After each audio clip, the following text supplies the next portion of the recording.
Derrick was pulling into his driveway one Saturday afternoon when he noticed two men in dark uniforms standing near his garage. At first glance, they looked like police officers. Black shirts, shiny badges clipped to their belts, even radios on their shoulders. But something felt off. Their uniforms didn't match. Their cars didn't have markings, and one of them was wearing sunglasses that looked more like gas station shades than standard issue. As Derrick stepped out of his truck, one of them raised a hand. "Sir, we're with the HOA enforcement unit. You're in violation of community regulations, and you need to come with us." Derrick froze for a second. HOA enforcement unit? He had lived here for years and never heard of such a thing. "What violation are you talking about?" he asked calmly. The taller one pulled a folded paper from his pocket and waved it around like it was a warrant. "Unregistered vehicle in the driveway. Multiple noise complaints. You've been warned before. We're placing you under community arrest." Derrick almost laughed. "Community arrest? That's not a thing." The shorter man stepped closer, puffing out his chest. "It's here. HOA rules give us the right to detain non-compliant residents. Now, you can cooperate and come with us, or we'll call in backup." At that moment, Derrick understood what was happening. These weren't real cops. These were hired goons, wannabes, probably sent by the HOA to intimidate him. He'd seen them before, lingering near the clubhouse, acting tough with clipboards and radios. But this was the first time they tried to pull something this extreme. Keeping his cool, Derrick leaned against his truck. "So let me get this straight. You're saying you have the authority to arrest me because I parked my truck in my own driveway?" "That's right," the tall one said, flashing his fake badge again. "Now, hands behind your back." Derrick smiled faintly. He could have ended it right there. He could have pulled out his wallet and shown them the ID that would flip their world upside down. But part of him wanted to see just how far they'd push it. "All right," Derrick said slowly. "If you're real officers, you won't mind me verifying your credentials." The shorter one bristled. "Are you resisting?" "No," Derrick replied smoothly. "I'm just asking a simple question. What department are you with? What jurisdiction gives you the authority to arrest me?" The tall one shifted uncomfortably. "We're contracted by the HOA. That's all you need to know." Derrick raised an eyebrow. "Contracted law enforcement? Funny, because I know for a fact the county sheriff's office doesn't outsource arrests to homeowner associations." The two men exchanged a quick glance. For a split second, their tough guy act slipped. Then the short one snapped, "Enough talking. Turn around. Now." Neighbors had started peeking through blinds and doorways. A few stepped onto their porches, phones in hand, recording. Everyone loved HOA drama, but this was different. This was dangerous. Derrick straightened. His patience had limits, and they were about to find out what happened when they crossed the wrong line. "Last chance," Derrick said, his voice calm but carrying weight. "Show me legitimate ID, or you're going to regret what happens next." The tall one scoffed. "Big talk for someone about to be cuffed. Let's go." That was it. Derrick reached into his pocket, pulled out his leather badge wallet, and flipped it open. The gold emblem gleamed under the sun. FBI. The neighbors gasped. Phones zoomed in to capture every detail. The two fake cops froze mid-step, their jaws hanging open. "You've been trying to arrest a federal agent," Derrick said, his tone razor-sharp. "Not only is that illegal, it's about the dumbest career move you could have made." The shorter man stammered. We didn't know." Derrick cut him off. "That's because you're not real officers. You're imposters, and impersonating law enforcement is a federal crime." The color drained from their faces. The tall one tried to backpedal. "We were just following HOA orders. They told us you were a problem resident." Derrick stepped forward, towering over them now, his badge still visible. "Then the HOA just bought themselves the biggest problem they've ever had, because now this isn't a community issue, it's a federal investigation." The neighbors burst into whispers. Phones kept rolling. Karen, the loudest HOA board member, had just walked up the street, drawn by the commotion. When she saw Derrick holding up his badge, her expression turned to pure panic. "Officers," she said quickly, "that won't be necessary. We can resolve this internally." Derrick turned his cold gaze on her. "No, Karen. You don't get to sweep this under the rug. You sent imposters to harass me at my own home. You tried to stage a fake arrest. That's intimidation, harassment, and federal impersonation charges all wrapped into one. And guess what? It's all on camera." Karen's face drained of color. She glanced nervously at the neighbors filming, then at the two fake officers who looked like they wanted to vanish into thin air. "Let's talk about this privately," Karen whispered, trying to smile. Derrick shook his head. "No more private talks. The FBI doesn't negotiate with HOA tyrants pretending to be law enforcement." The street had turned into a stage. Neighbors lined their porches, cameras out, whispering, gasping, capturing every second. And right in the middle stood Derrick, calm as ever, his FBI badge shining in the sunlight. The taller fake cop swallowed hard. His swagger was gone. "Look, man, we didn't mean anything by it. You were just impersonating federal officers," Derrick interrupted, his voice low but cutting. "Do you have any idea what kind of sentence that carries?" The shorter one raised his hands. "Karen told us you were a threat to the community. She said you'd been violent, that you had weapons." Derrick turned to Karen. "Is that true? You fed them lies to justify this stunt?" Karen's face tightened. I just wanted the rules enforced. We can't have people thinking they're above the HOA." Derrick let out a humorless laugh. "Karen, I am above the HOA. I'm above this entire charade you're running. You don't get to weaponize fear and fake authority to control people." The neighbors murmured in agreement. For years, they'd endured Karen's power trips, threatening letters for uncut grass, fines for minor paint differences, constant intimidation. But this, sending imposters to arrest someone, that crossed a line. One neighbor, a middle-aged man with a baseball cap, finally spoke up. "Karen, this is insane.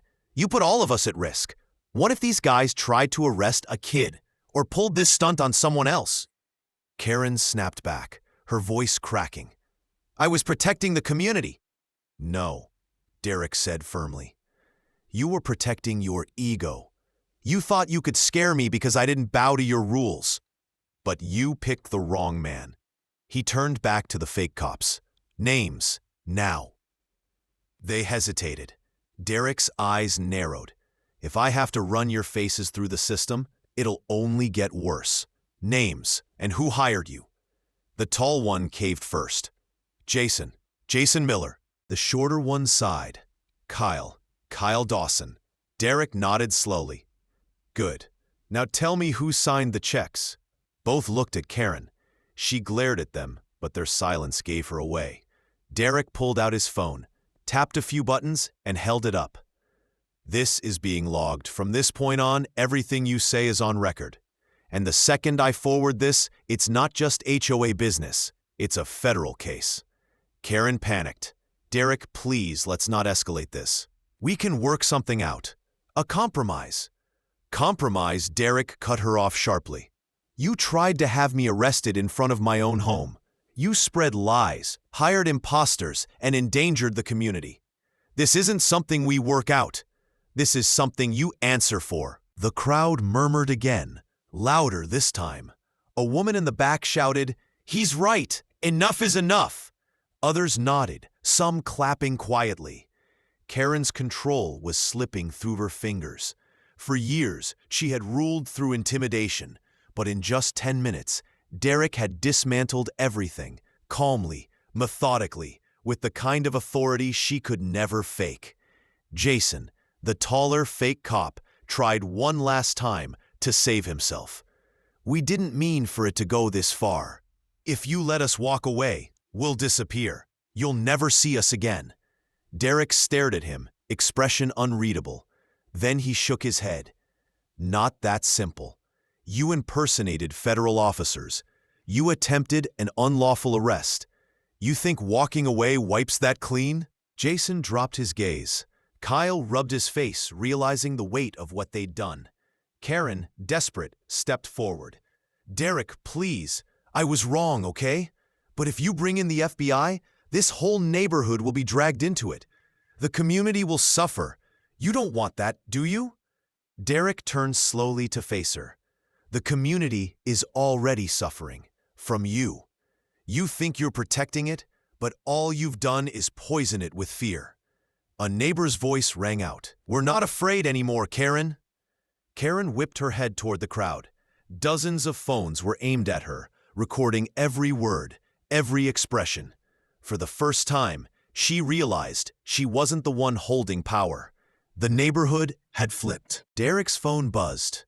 He glanced at it, then tucked it away. His tone grew colder.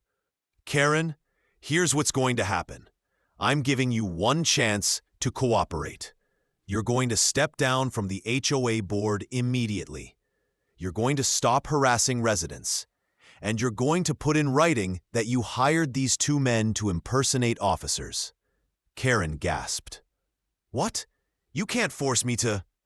Yes, Derrick interrupted. I can. Because the alternative is me pressing charges right now. Federal charges. And trust me, you won't like how that ends. Karen's bravado cracked. She opened her mouth, closed it, then looked at Jason and Kyle, who were already sweating bullets. They wanted no part of federal charges. Kyle blurted out, We'll testify. She paid us cash. Said it was HOA security work. We didn't know it was illegal. Derrick raised an eyebrow. Didn't know? You were about to put cuffs on me in front of witnesses. You knew exactly what you were doing. But thanks for confirming who's behind it. Karen's knees wobbled. For the first time, she looked small, powerless. The queen of the HOA, reduced to nothing by the weight of her own schemes. Derrick didn't move closer, didn't raise his voice. He didn't need to. The silence of the street, the eyes of the neighbors, and the badge on his chest did all the work. Finally, Karen whispered, Fine, I'll resign. The neighbors broke into quiet applause, murmuring relief. Some even cheered. Derrick nodded once. Good, because if you don't follow through, the next knock on your door won't be from me. It'll be from real agents. Karen turned and hurried up the street, her face burning red, her power crumbling with every step. Jason and Kyle trailed behind, no longer acting like tough guys, just two men desperate to disappear. The crowd slowly dispersed, people buzzing with excitement. They had just witnessed the downfall of the HOA's iron grip, and they knew life in the neighborhood would never be the same. But for Derrick, this wasn't about applause or spectacle. It was about something deeper, making sure bullies like Karen never believed they were untouchable. The sun had started to dip low, painting the neighborhood in gold. Most of the neighbors had gone back inside, but the story was already spreading faster than wildfire. Dozens of phones had captured Karen's humiliation, the fake cop's panic, and Derrick's badge reveal. By nightfall, those videos were circulating on group chats, Facebook pages, and even local forums. Derrick sat at his kitchen table, laptop open, sipping coffee, as he typed up his official incident report. For him, this wasn't just about revenge. It was about procedure. Every detail mattered. The fake badges, the attempted arrest, Karen's direct involvement. He attached screenshots from neighbors' videos and even a few stills he captured himself. He hit send. The report was now in the system. There was no turning back.